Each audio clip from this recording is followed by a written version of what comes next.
we always felt like we're being true to everything we've always stayed representing. You know, we coming out here and there's some East Coast, West Coast. We got beef with the people we got beef with, but we could go anywhere in the country because we are America's most wanted. Exactly. So can't stop the flow. Can't stop what America wants. He said, look, Boo Boo is pregnant. That's Shantae, Snoop's wife, by the way. That's the homegirl. She good people. So he told both of us that Boo Boo's pregnant. If it's gonna be a boy, he gonna name him Tupac, after Tupac. She had a boy, and they named him Cordell. That's Snoop's last son with her. So when it comes to holding a grudge, don't nobody do it better than Suge Knight. And we've seen why in that interview he did with Art of Dialogue recently. Considering everything that happened with Death Row, his legal cases, and the rumors we've been hearing about with Snoop and Dr. Dre, the rumors we've been hearing about with Snoop and Dre over the past decade or three, Suge definitely had lots to say. We all know that Suge and Death Row problems started when Dre decided to leave, and it was evident from there that there was some internal friction going on. It was to the point that days before Tupac got killed, him and Snoop was going through it. And that might seem hard to believe, being that both Snoop and Tupac were both present at the 1996 MTV Video Music Awards, where they were both attended in enemy territory in New York. Biggie and Puff were also present, and Snoop and Pac did an interview letting everyone know that they stand on business. We always felt like we're being true to everything we've always stayed representing. And our audience is worldwide. We're not even on no, you know, we coming out here and there's some East Coast, West Coast. We got beef with the people we got beef with, but we could go anywhere in the country because we are America's most wanted. Exactly. So can't stop the flow. Can't stop what America wants. But even at this point, the energies weren't the same, and Snoop wasn't really feeling the beef no more. After the VMAs, Snoop went over to Hot 97 and did an interview with Angie Martinez, where he said he isn't about that East Coast, West Coast beef, and that he was cool with Biggie and would like to do a song with him. And you can probably guess, Tupac didn't take that too well. And when Snoop came back to the hotel, there was a lot of tension in the air. And Tupac didn't say nothing to him apart from ask for his weed. The next day, when it was time to fly home in their private jet, Pac and Suge told Snoop that he couldn't bring his security with him, and that got Snoop all paranoid. So now we flying back to LA the next day. So normally I got two security with me that fly on a private plane. What is Suge got his homies, Pac got his security. We get to the private plane, Suge like, they can't go. Your security? They can't go. Security like, all right, well, come on with us, dog. I'm like, nah, I'm gonna stay there. I'm riding with them. Snoop slept with one eye open and with the knife under his blanket. When they landed, Snoop tried to diffuse all the tension by reminding Pac that they was all supposed to go to the fight in a couple of days, and Pac apparently gestured to dismiss any plans with Snoop. Go down the stairs, Pac go down, I'll go down, I'm like, Pac, you going to Vegas to the fight, cuz? That nigga like, that's the last thing I remember from cuz. Him doing me like this. And he was on his way to Vegas. Yep, and the next time I seen him, he was laying in the hospital. Now, we know Pac ended up going to that Vegas fight, and he was on his way to the club when he got shot up, but Snoop never showed up. According to both Snoop and Warren G, it was a divine intervention sort of thing, where Snoop was actually planning to go to that fight to link up with Pac and Suge, but Warren G called him last minute and asked Snoop to pull up at his crib to watch the fight together and hang out. So I had my house, you know, I had a house to myself. Like, I'm a bachelor. What's up, Snoop? Come over. Right. You know, I'm just over here watching the fight. I'm gonna invite a gang of people over. We're gonna barbecue. He was like, that shit. I'm going to Vegas with Tupac and them. They going out to Vegas for the fight. So I was like, damn, you don't never kick it with me, shit. You know, moving around. So a couple hours went by in the house, just getting everything ready. Went to the store, started getting stuff ready. I heard a horn, bing, bing, bing, honking in front of my house. So I looked out the house, excuse me, y'all. I looked out the house and Snoop was outside in a white Rolls Royce with the peanut butter inside. It was clean with the top down. If I wouldn't have talked to him and got him to come over to my house, he probably would have been right there in the car with them. Wow. Yep, and been shot too as well. Damn. You know, but that was I talked to him. You know, I talked to him and you know, I didn't think he was gonna come, but he came. Surprised the shit out of me. Snoop has the same story. He wasn't sure of the vibe with Pac at that moment, so he pulled up at Warren G's house for a good time. Snoop then received first-hand information that Pac had just been popped. According to Snoop, he zoomed over there to the hospital and had a personal moment with Pac before breaking down emotionally. I jumped right on the highway in the Hummer and go out there to see him.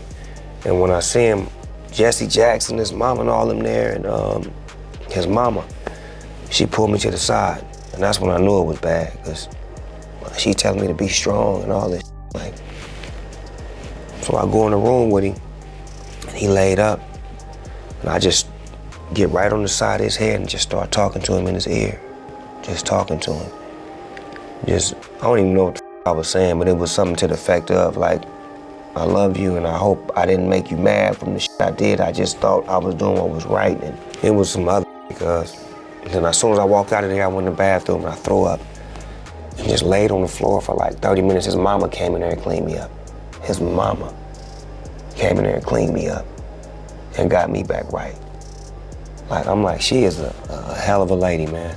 So here's where things start to get a little wicked. In this recent Suge Knight interview with Art of Dialogue, he got a whole new version of events. And he's basically calling Snoop Dogg a liar and a traitor. Suge stated that Snoop never ended up at the hospital to talk to Pac. He said that Snoop only pulled up at the guest house where he actually talked to him and Pac's mama.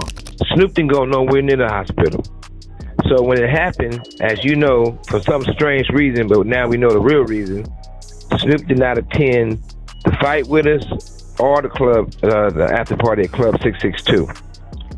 And what's so crazy about that, we thought it was strange that he wasn't there. This is the first one he didn't attend. And according to Warren G and everybody else, now we know why he didn't. But to get straight to the point was this.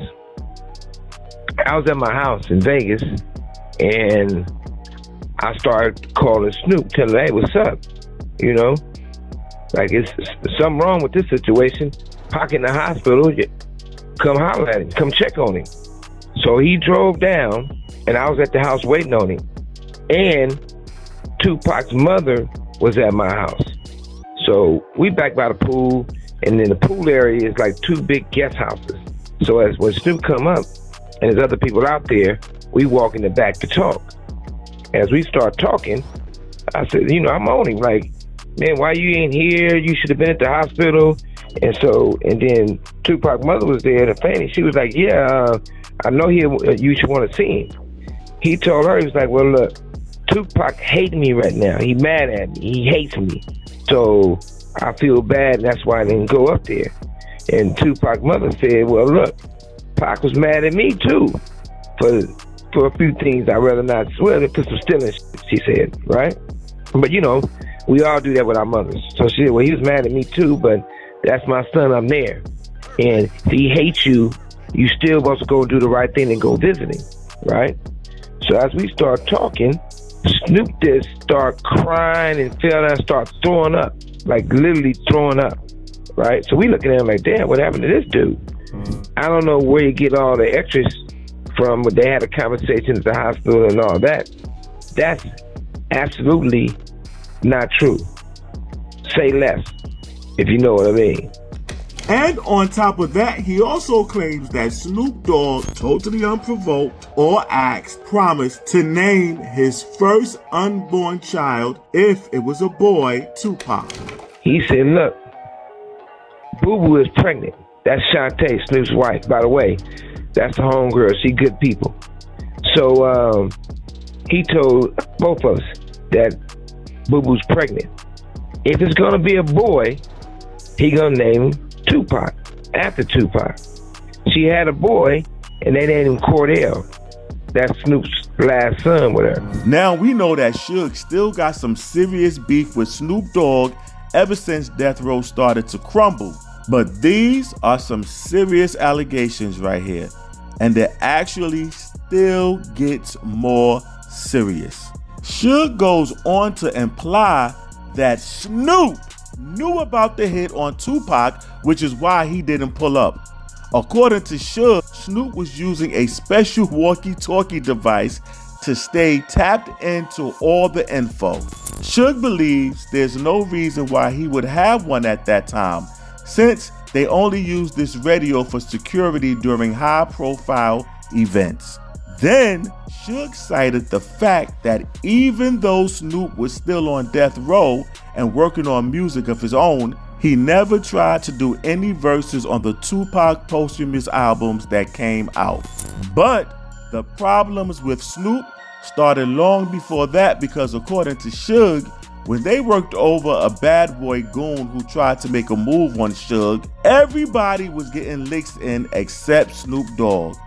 Guys like Pac and Dre were eager to prove a point, but Snoop allegedly just stood aside and watched it all go down. Pac and them got mad at Snoop because Snoop the only one, besides myself, when I said everybody, my bag, Snoop the only one didn't participate of beating the dude's ass. But you know, Snoop was a good dude. He always had a good heart. He was like, nah, man, you know how he talk with that little Michael Jackson voice. He was like, nah, man, you know, that because he worked for Bad Boy, we don't have to be doing all this. And this the West Coast, but we don't got nothing against you. You know, that's the conversation, basically. And the story gets nastier from here, because they allegedly started pissing at the champagne bottles and making the dude drink it. According to Suge, this is where Dr. Dre gets freaky too, because he then proceeded to beat the guy's backside, if you know what I mean. He probably ain't gonna tell the police if somebody has sex with him. As you know, usually when something crazy happens, nobody don't want to give on the police report to them. Oh, they had sex with me. Oh, they did this with me, you know. So I'm just thinking, no. So Andre, and it's real talk, I don't care who believe it, don't believe it. I have no reason to lie. Andre was like, shit, I fuck him. But believe me, it's not the first time that rodeo happened, because we all seen certain things they did, if you know what I mean. So, believe it or not, Andre, Dr. Dre beat it up a little bit. Now, this is a wild story right here. And whether you choose to believe it or not, because according to Suge, the dude allegedly sued everybody. And Suge said that he covered the legal fees of all involved. All of them. Everybody. Suge also said that jealousy played a big part in why Death Row imploded. Apparently, when Pac started to blow up, he was getting heated with everybody, because he claimed that everybody wasn't riding for one another like he does and how the group used to do. Suge Knight claims that when Snoop Dogg was battling his murder trial, he and his lawyers asked Dr. Dre to take the stand as a character witness for Snoop Dogg, but Dr. Dre refused, which caused Pac to get upset, and him and Dr. Dre got into it a little. When Snoop's trial was going on, I needed Andre to go up there and be a character witness for him, and he didn't want to do it. So the lawyer's like, man, you gotta go, we need you. He said, man, he was like, you better cancel that. If it's up to me, he going to prison. So Pac was like hot about that, because Pac had so much love for Snoop. That's another thing that bothers Pac so much. He was like, I'm riding for this dude, and he ain't riding for me. So that's how it all started going bad. Pac was also feeling some type of way with Dr. Dre, because Dr. Dre was getting his name on everything they did, getting writing credits, production credits, and appreciation on songs he had nothing to do with. Dre's doing his own thing. It don't affect us. Snoop was on trial for fighting for his life. Somebody had said that Dre was in the car. The jury believed that. We needed Dre to be there to say he wasn't there. Once they would have saw him, they would have known he wasn't there, and that would have saved Snoop's whole case, because they would have saw that the witness that had said it was lying, and Dre never showed up. He was too busy. That's how they told me. When they told me that, I was like, well, no matter how dope he is, and Dre's one of my heroes in the music business, but I was like, no matter how dope he is, if he's not down for his homeboy Snoop, who brought him back when he was just a relic, when he was dissing him, you know what I mean? Then I don't want to be a part of him. I don't want to be around him or nothing. That beef between Tupac and Dr. Dre got much more open than the one between Pac and Snoop, which only happened shortly before Pac got shot. Lots of stuff went down between Dre and Death Row both before and after he left the label. Stuff like Michel'le cheating on Dre with Suge Knight, Pac allegedly confronting Dre before Saturday Night Live, calling him a homosexual refusing to perform California Love with him. And of course, multiple diss tracks flying in both directions after Dre officially left Death Row. Dre even added fire to the whole thing when he was seen with New York rappers like Nas and Biggie, who Tupac was beefing with at the time. After Tupac died and Death Row began to properly crumble, Eminem and 50 Cent inherited the beef from Dre after they got signed under his Aftermath label. This led to that whole situation where Suge Knight turned up with a bunch of Mexican gang members to 50's In the Club video shoot and tried to create a little bit of chaos. Suge says that Eminem and the G-Unit guys weren't actually being tough guys trying to stand up to him, but instead called the cops and got him into trouble for violating his probation. Suge in this interview also claimed that he had nothing to do with the 2004 scuffle at the Vibe Awards. And he got reported to the police by the dudes on Dre's team, which violated his parole. In fact, Suge goes off about how shady his conviction is. He said Dre cut a check for about $20,000 to have him killed, but the guy couldn't get the job done, and the proper questions weren't asked about that whole situation. He then turned the attention back to Snoop, stating that he could be in prison himself because his business is not straight. Suge says that Snoop's purchase of Death Row is not